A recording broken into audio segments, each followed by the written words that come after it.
ஹரிநாராயண துரிதி நிவாரண பரமானந்த சதாசிவ சங்கர யோகிராம் சுரத்குமார் யோகிராம் சுரத்குமார் யோகிராம் சுரத்குமார் ஜெயகுரு ராயா கனகம்பட்டி பழனிசாமி சித்திரை போற்றி கனகம்பட்டி பழனிசாமி சித்திரை போற்றி கனகம்பட்டி பழனிசாமி சித்திரை போற்றி.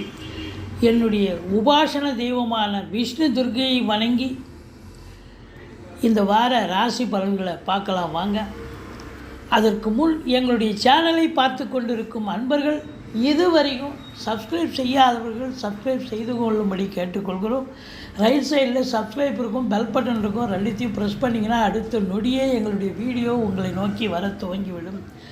வார ராசி பலன்கள் வீக்லி பலன் 23/3/2025 முதல் 29/3/2025 வரைக்கும் உள்ளடக்கிய நாட்களுக்கு கிரகங்கள் ஒவ்வொரு ராசிக்கும் எப்பேற்பட்ட பலனை வழங்கப் போகிறது என்பதை பார்க்கலாம் வாங்க.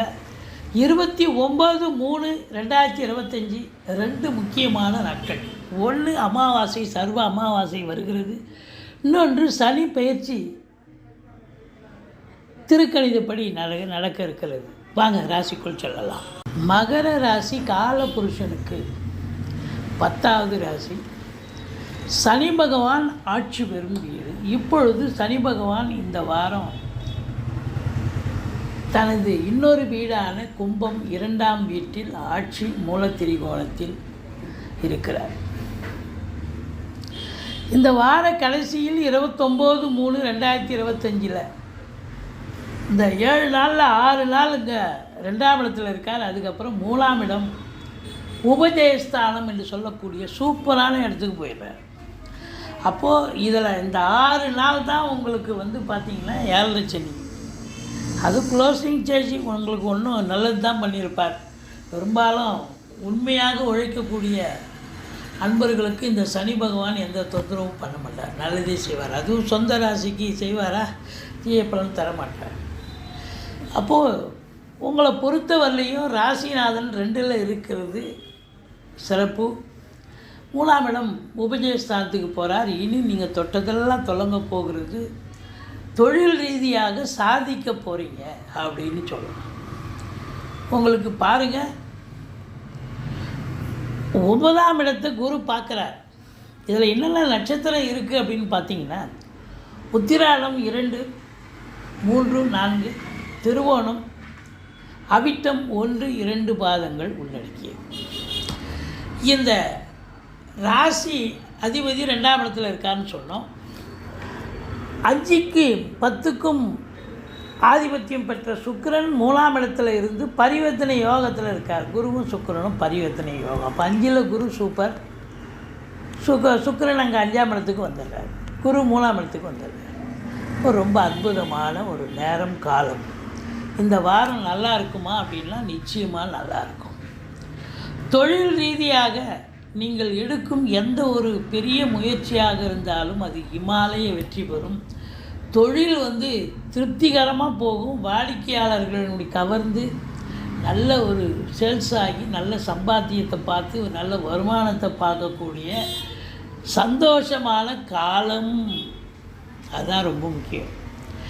9ஆம் இடத்தை குரு பார்க்கிறார். நம்பி கடன் வாங்கி தொழிலில் போடுங்க, தொழில் விருத்தி ஆகும். இல்லை தொழிலை விருத்தி பண்ணுங்கள், எக்ஸ்டெண்ட் பண்ணுங்கள் தொழிலை. இல்லை இன்னொரு பிரான்ச்சு ஓப்பன் பண்ணலாம். இது போன்ற சமயத்தில் நீங்கள் இன்னொரு பிரான்ச்சை கூட ஓப்பன் பண்ணால் சிறப்பாக சாதிக்க முடியும் அப்படின்னு சொல்லலாம். 9ஆம் இடத்துக்கு அப்புறம் 11ஆம் இடத்தை குரு பார்க்க போகிறார். கேஷுவலாக நீங்கள் ஒரு தொழில் பண்ணால் கூட இப்போ ரெட்டிப்பு வருமானம் கண்டிப்பாக வரும். பணம் பல வகையில் பையை நிரப்பக்கூடிய காலம். உங்களுக்கு 7 சனி நடந்தாலும் உங்களுக்கு எந்த டென்ஷனும் இருக்காது. பிகாஸ் உங்களுக்கு குரு ராசியை பார்க்குறார். தெளிவான சிந்தனை, செயல்கள், எண்ணங்கள் ஏற்பட்டு சாதிக்கக்கூடிய நேரமாக இது. கண்டிப்பாக சாதிப்பீங்க.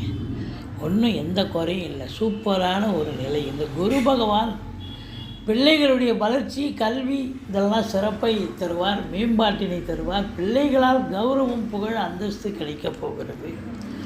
தொழில் மும்முரமாக இருந்து சம்பாத்தியத்தை பெற்று தரப்போகிறது. உத்தியோகத்தில் இருப்பவர்களுக்கு பதவி உயர்வு, ஊதிய உயர்வு கண்டிப்பாக கிடைக்கும். டிரான்ஸ்ஃபர் போன்ற சலுகைகள் கிடைக்கும். அருமையான காலம். அது மட்டுமல்ல, உங்களுக்கு முதல் திருமணம் முறிவு ஏற்பட்டு 2வது திருமணத்திற்காக காத்திருக்கும் அன்பர்களுக்கு திருமணம் கைகூடி வரும். அதுதான் ரொம்ப முக்கியம். இதில் பாருங்கள், 8ஆம் வீட்டு அதிபதி உங்களுக்கு 3ஆம் இடத்துல இருந்தார். அங்கே 3ஆம் இடத்துல ராகு இருக்கிறார். அப்போது உங்களுடைய சகோதர சகோதரிகளுக்கும் உங்களுக்கும் கருத்து வேறுபாடு, பிரச்சனைகள், சண்டை சச்சரவு வரும். எச்சரிக்கையாக இருந்துக்கங்க. நீங்கள் எடுக்கிற முயற்சியில் காலதாமதம் ஆகும். ரொம்ப இதுவாக இருக்கும். 3ஆம் வீட்டு அதிபதி வந்துடுறார், பரிவர்த்தனை யோகத்தில் ஆட்சி வருகிறார் குரு. இருந்தாலும் 8 இருக்கிறார், ராகு இருக்கிறார். அப்போ அவங்க 2 பேரும் உங்களுக்கு தீய பலனை தான் தருவாங்க. எச்சரிக்கையோடு இருந்துக்கங்க. மற்றபடி உங்களுக்கு 9ஆம் இடத்து அதிபதி புதன் 2ஆம் இடத்தில் சனி பகவானோடு இருப்பது என்பது சிறப்பு. நல்ல பண வரவு, பொருள் வரவு, குடும்ப மேன்மை, பொருளாதார மேன்மை சிறப்பாக இருக்கும். சம்பாத்தியம் அதை விட சூப்பராக இருக்க போது. சாதிக்கக்கூடிய நேரமாக இது கண்டிப்பாக சாதிக்கும். இந்த 4க்கும் 11க்கும் ஆதிபத்தியம் பெற்றவர் இந்த செவ்வாய் பகவான். அப்போது அவர் எங்கே இருக்கிறார்னா 6ஆம் இடத்துல. 4க்குடையவன் 6ல் இருக்கலாமா? இருக்கிறார். 4ஆம் வீட்டை சனி வேறு பார்க்குறாரு. இந்த 6 நாள் 7 நாளில் 6 நாள் இங்கே தானே இருக்கிறாரு. கும்பத்திலேருந்து சனி பார்க்குறாரு. அப்போ தாய்க்கு தேக ஆரோக்கிய குறைவு ஏற்படும். தாய்க்கு ஆரோக்கிய குறைவு ஏற்பட்டு மருத்துவ செலவுகள் வைக்கும். அது மட்டுமல்ல, 4க்குடையவன் 6ல் இருக்கிறார். எதிர்ப்புகள், தாய் வழி சொந்தங்களால் எதிர்ப்புகள் வரும். அசையா சொத்துக்கள் மூலம் பிரச்சனைகள் ஏற்படும், செலவினங்கள் ஏற்படும். கடகண்ணி வாடகை விட்டுருப்பீங்க, இப்போ ஷட்ரு போயிடுச்சு, இப்போ ஃப்ளோர் போயிடுச்சு, சரி பண்ணி கொடுங்கன்னு கேட்பாங்க. அதெல்லாம் சரி பண்ணி தானே கொடுக்கணும். படிக்கிற பிள்ளைகளுக்கு கொஞ்சம் அதிகமான சிரத்தை தேவைப்படுகிறது. எஃபோர்ட் அதிகமாக போட்டால் தான் படிக்க முடியும். மற்றபடி உங்களுக்கு வீட்டு செலவுன்னு மெயின்டைன் ஒதுக்கி வச்சுருப்பீங்க, ஒரு வாரத்துக்கு, ஒரு மாதத்துக்கு இவ்வளோன்னு, அது இந்த வாரமே காலி ஆகிடும். அதனால் ரொம்ப எசென்ஷியலாக எது ரொம்ப முக்கியமோ அதை மட்டும் எடுத்து செய்யுங்க. மற்றபடி எதுவும் செய்யாதீங்க. அதையும் தாண்டி உங்களுக்கு 8ஆம் வீட்டை சனி பார்க்கிறார். மற்றவங்களுக்கு ஹெல்ப் பண்ணுறேன்னு போய் நீங்கள் வம்பில் மாட்டிக்காதீங்க. அதனால் ரொம்ப ரொம்ப விழிப்புணர்ச்சி தேவை. அசிங்கம், அவமானங்கள், இடர்பாடுகள், இன்னல்கள், கோர்ட்டு கேஸு, பஞ்சாயத்துன்னு ஏதாவது இழுத்து விட்ருவோங்கள. ஜாக்கிரதையாக இருந்துக்கங்க. ரொம்ப ரொம்ப ஜாக்கிரதையாக இருந்துங்க. மற்றபடி உங்களுக்கு பார்த்தீங்கன்னாக்கா 5ஆம் இடத்து அதிபதி ஆட்சி பெற்றிருக்கார். 5ல் குரு கெஞ்சினாலும் கிடைக்காதுன்னுவாங்க. சீட்டாட்டம், race, lottery, speculation, online business பண்ணக்கூடியவர்களுக்கு பொற்காலம். சூப்பரான நேரம், அருமையாக இருக்கும். 9ஆம் வீட்டை குரு பார்க்குது, அங்கே கேது வேறு இருக்கார். அப்போ 50-60 வயசுக்கு மேலே இருக்கிறவங்க ஆன்மீகத்தில் நாட்டம் அதிகரிக்கும். கோயில்களாக போவீங்க, தான தர்மங்கள் செய்வீர்கள், நன்கொடைகள் வழங்கி மகிழ்வீர்கள். பாக்கியமான ஒரு சூழல் உங்களுக்கு இருக்கிறது அப்படின்னு சொல்லலாம். உங்களை பொறுத்தவரையிலையும் ராசியை குரு பார்க்குறது சிறப்புங்க. இழந்த கௌரவம், இழந்த பேரை மறுபடியும், இழந்த கௌரவம் மீண்டும் கிடைக்கக்கூடிய தருணம் வந்தாச்சு. இனி உங்களுக்கு பாராட்டுகள் குவியும், பேர் புகழ் அந்தஸ்து உயரும். சமூகத்தில் உங்களுக்குன்னு ஒரு தனி பேர் உங்களுக்கு உருவாகும். இனி யோகமான ஒரு நிலை. எவ்வளோக்கு எவ்வளோ 7.5 சனியில் கொஞ்சம் பிரச்சனைகள் இருந்ததோ, இப்போ இனி உங்களுக்கு 7.5 சனி முடிஞ்சுது. அதனால் ரொம்ப திருப்தியாக இருக்கலாம். எந்த குறையும் இல்லை. வாழ்க்கை இதுதான், பாதை இதுதான், பயணம் இதுதான். சனி பகவான் ஒரு நல்ல ரூட்டு போட்டு கொடுத்துருப்பாரு. நீங்கள் அதை ஃபாலோ பண்ணி போயிட்டீங்கன்னு சொன்னாலே ஜெயிச்சிட்டிங்கன்னு அர்த்தம். உங்களுக்கு நல்லது நடந்தாச்சு, ஒன்றும் குறை கிடையாது அப்படின்னு சொல்லக்கூடிய நிலை. மற்றபடி இந்த 4க்குடையவன் 6ல் இருக்கிறார் அப்படின்னு சொன்னால் வண்டி வாகனங்கள் செலவு வைக்கும். எச்சரிக்கையாக இருக்குங்க. அது பர்சனல் யூஸுக்கு வச்சுருந்தாலும் சரி, இல்லை வண்டி வாகனங்களை வச்சு பொழப்பு நடத்தக்கூடியவர்களாக இருந்தாலும் சரி, கண்டிப்பாக செலவு வைக்கும். எச்சரிக்கையாக இருந்து கொள்ள வேண்டும்.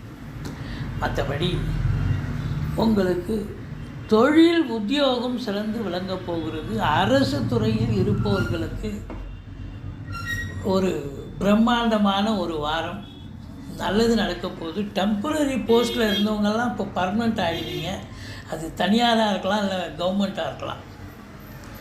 அதே போல் உங்களுக்கு அரசு ஊழியர்களுக்கு டிரான்ஸ்ஃபரு, ப்ரமோஷனு, இன்க்ரிமெண்ட்டு இதெல்லாம் உங்கள் சலுகைகள் உங்களுக்கு அனைத்தும் கிடைக்கும். சிறப்பாக இருக்கும் அப்படின்னு சொல்லணும்.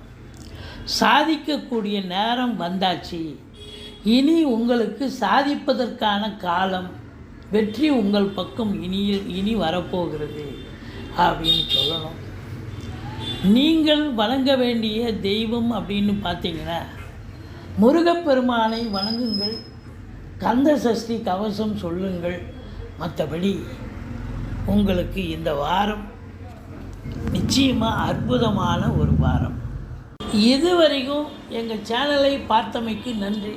எங்கள் வீடியோ பிடிச்சிருந்தால் லைக் பண்ணுங்கள், ஷேர் பண்ணுங்கள், சப்ஸ்கிரைப் பண்ணுங்கள். மறக்காமல் சப்ஸ்கிரைப் பண்ணுங்கள். நன்றி. வாழ்க வளமுடன்.